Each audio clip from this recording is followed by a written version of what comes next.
Chair, Vice Chancellor Sir, other distinguished guests, colleagues, ladies and gentlemen. Today my topic is combating maritime piracy and Sri Lanka's aim of becoming a future trading hub in Asia. Actually, I expected to do this presentation at the law session. I feel I am quite privileged to present my study at a distinguished gathering like this. Actually, maritime piracy could be discussed in different perspectives. My study is a legal perspective totally based on the legal regime relating to maritime piracy. This is a part of an ongoing research, I must say. Maritime piracy is considered as a universal crime involving a nexus of other crimes such as abduction, assault, torture, grievous hurt, extortion, theft, money laundering, arms dealing and drug dealing, etc. Tackling maritime piracy has become an extremely difficult task due to various reasons such as vastness of the area, lack of resources and lack of sufficient legislation. Sri Lanka, as an island and a port state, is directly affected by maritime piracy, which can cause serious threat to the security, commercial activities and navigation activities of the country. Especially in the context of setting goals to become a future trading hub in Asia, there is a genuine need for Sri Lanka to provide necessary infrastructure to face the challenges of maritime piracy. Sri Lanka is a state party to various regional and international agreements relating to maritime piracy. Apart from that, various legislations were enacted domestically which encompass legal measures to deal with the problem. However, available domestic legislation relating to maritime piracy is being challenged in an environment of increasing maritime crimes. Therefore, there is a genuine need for Sri Lanka to provide a comprehensive domestic legal framework to deter maritime piracy. These are the objectives of my study. First, to identify the unsettled areas and complexities in the subject of maritime piracy. Make necessary suggestions for a better domestic statutory mechanism in order to control maritime piracy. Finally, to introduce a set of guidelines for an effective system of coordination between relevant law enforcement authorities, because this is the most important part according to my study. This is the methodology I applied. Hypothesis of the available domestic legislation in Sri Lanka relating to combating maritime piracy is not adequate to cope with the increasing level of maritime pirate activities. That was the hypothesis tested. The principal methodology applied is a literature review on available domestic and international legislation. A comprehensive study was carried out to identify the lacuna and complex issues in the existing domestic statutory mechanism relating to maritime piracy. This is the nature of the threat caused by maritime piracy. First, impact on security, hostage taking of humans, suspected potential for anti-state activities. Impact on commercial activities, basically losses to increases in vessel and cargo insurance premiums. Cargo damage due to delayed delivery, added cost due to rerouting. Impact on navigation, increase in voyage duration due to rerouting and unexpected delays. Other impacts are the impacts on fishing and tourism. This is the broad picture. Annual cost to international economy, $7 to $12 billion per year by way of paying ransoms and security costs, cost of rerouting, insurance, increasing insurance costs and other costs like ship delay and impact on fishing and tourism.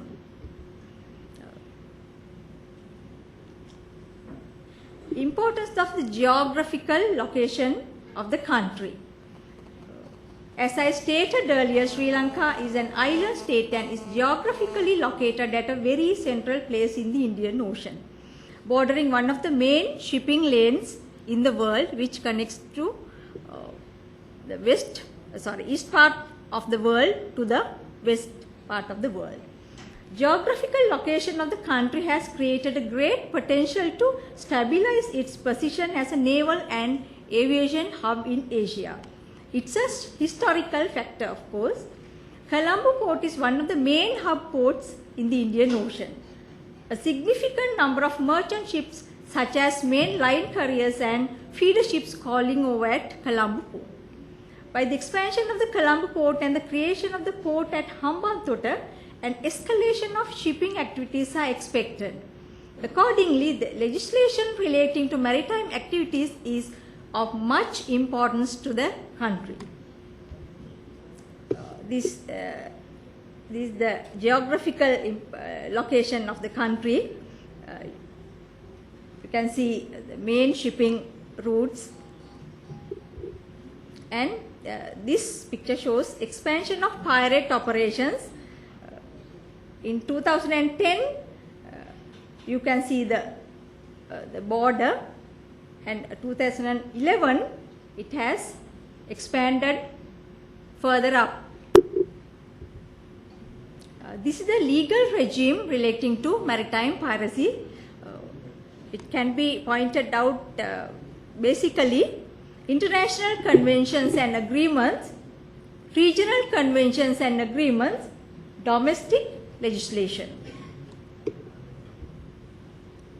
These are the main international instruments relating to maritime piracy. United Nations Conventions on the Law of the Sea, that is the main international instrument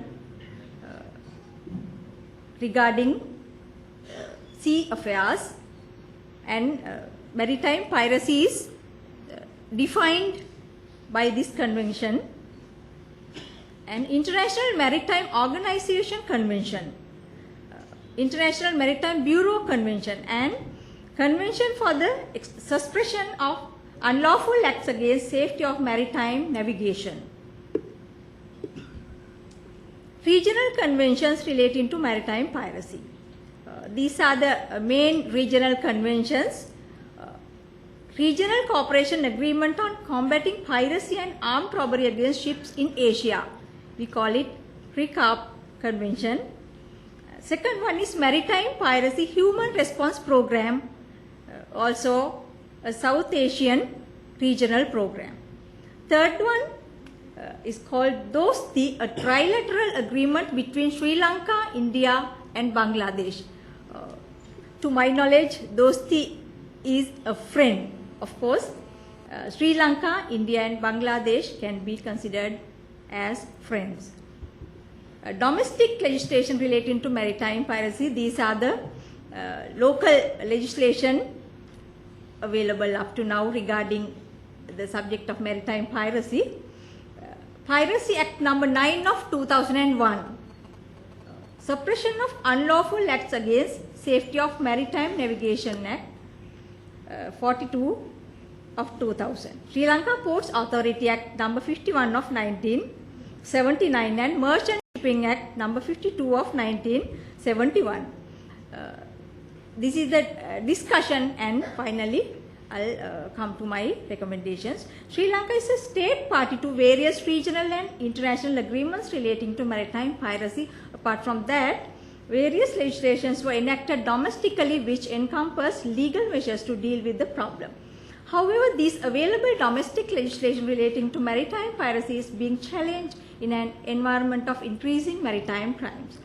Therefore, there is a genuine requirement for Sri Lanka to re-evaluate the existing domestic legal framework to deter maritime piracy, since it could be considered as one of the major impediments to achieve country's expectation of becoming a trading hub in Asia.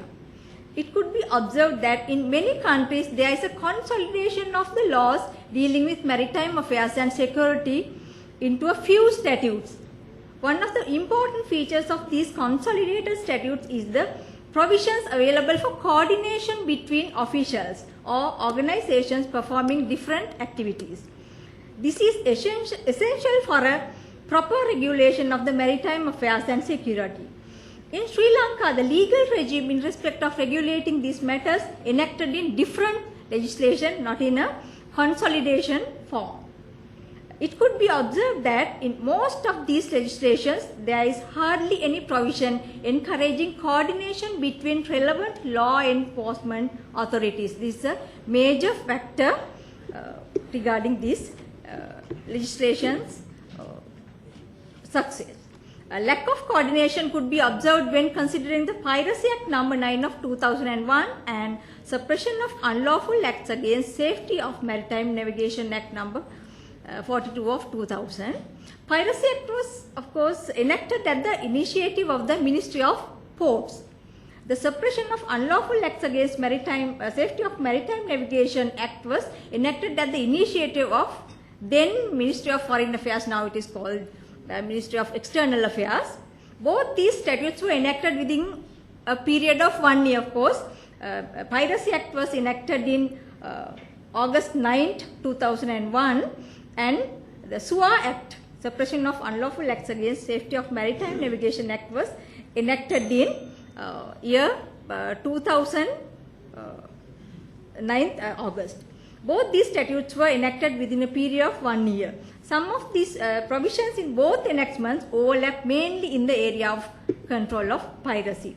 According to the section 2, subsection 1 and subsection 2 of the Piracy Act number 9 of 2001, the main role on control of piracy in Sri Lanka and outside Sri Lanka is given to the Sri Lanka Ports Authority. The competence of the Sri Lanka Ports Authority is confined to the ports and ports limits, only to the ports and ports limits. However, piracy is not confined to the ports or ports limits. It extends to all ocean areas. It would be more appropriate if the functions of controlling sea piracy entrusted to the Directorate of Merchant Shipping, since the Directorate of Merchant Shipping is the authority which has the competence in respect of all ocean areas. Thank you.